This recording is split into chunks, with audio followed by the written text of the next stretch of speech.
आपण जर पाहिलं तर इथं अनिल महाराजांना धमकी देणे, त्यांना कुठंतरी काही वेगळा प्रकार घडला तर त्यांचं केसमध्ये नाव टाकणे, असा जो काही प्रकार जो धर्मकार्य करत असेल, असं जर होत असेल ते महाराष्ट्रामध्ये कधी चालणार नाही आणि आमच्यासारखे कार्यकर्ते ते कधी होऊ देणार नाही। त्यामुळे आज महाराजांच्या स्मरणार्थ इथं मोठा हिंदू जनसमुदाय जमा झाला, त्याच्यामध्ये देशमुख साहेब देखील उपस्थित झाले होते। अनेक मग संग्राम बाप्पू भंडारे असतील किंवा इतर या क्षेत्रामध्ये काम करणारे अनेक लोक उपस्थित झाले। त्यांनी महाराजांना, अनिल महाराजाला पाठिंबा देखील दर्शवला आहे। आणि ही व्यक्ती जी काय आपण पाहतो की हे याच्या मागाचं एक वेगळं षड्यंत्र आहे आणि या षड्यंत्रामध्ये कुठंतरी अगदी राज्याच्या मंत्रिमंडळामध्ये असणाऱ्या लोकांबद्दल काहीतरी अर्वच्च भाषा, शिवराळ भाषा वापरणं आणि त्याची मजल इथपर्यंत जाते की राज्याच्या मुख्यमंत्र्यांपर्यंत तो बोलतो।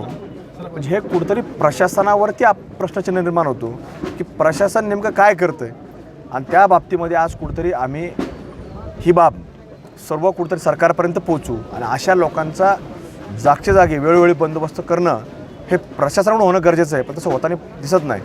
आणि कुठंतरी महाराज मंडळींवरती सातत्याने आरोप करणारे लोक किंवा अशी जिहादी प्रवृत्ती यापुढे येणं अत्यंत महाराष्ट्राच्या दृष्टिकोनातून, धर्माच्या दृष्टिकोनातून अत्यंत म्हणजे हे कुठंतरी धोकादायक आहे। त्यामुळे या सगळ्या प्रवृत्तींचा बंदोबस्त हा करावा लागणार आहे।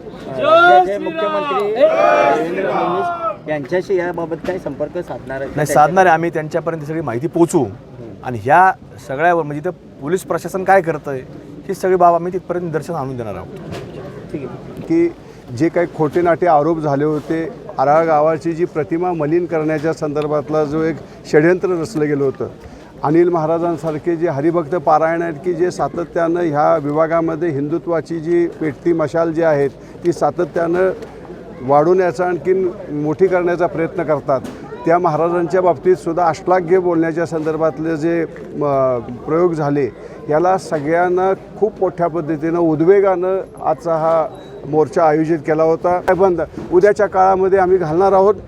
आमच्या मुलांच्यावरती दाखल केलेले जे खोटे गुन्हे आहेत, आज खरं तसं बघितलं जर विचार केला, तुम्ही म्हणता SIT लावा, SIT लावा, SIT लावली तर तुमचे बुरखे हे टराटरा फाटले जातील, कारण का आमच्या निष्पाप मुलांच्यावरती हे गुन्हे दाखल झालेले आहेत। आणि ह्याच्या बाबतीत आम्ही निश्चित तुम्हाला सांगतो, मी आहेत, आज संग्रामदादा माझ्याबरोबर आलेले आहेत, धैर्यशील दादा इथं आहेत, आमचे संग्राम फडतरे साहेब आहेत, ज्या ज्या व्यासपीठावरनं मिळेल त्या त्या ठिकाणी संग्रामदादांनी आता मगाशी सांगितलं त्या पद्धतीनं विधिमंडळाच्या व्यासपीठावरती सुद्धा वेळ पडली तरी आम्हाला हा मुद्दा मांडायला लागेल की दूध का दूध आणि पाणी का पाणी हे निश्चितपणे व्हायला पाहिजे आणि जे खरं आहे ते खरं समाजासमोर यायला पाहिजे।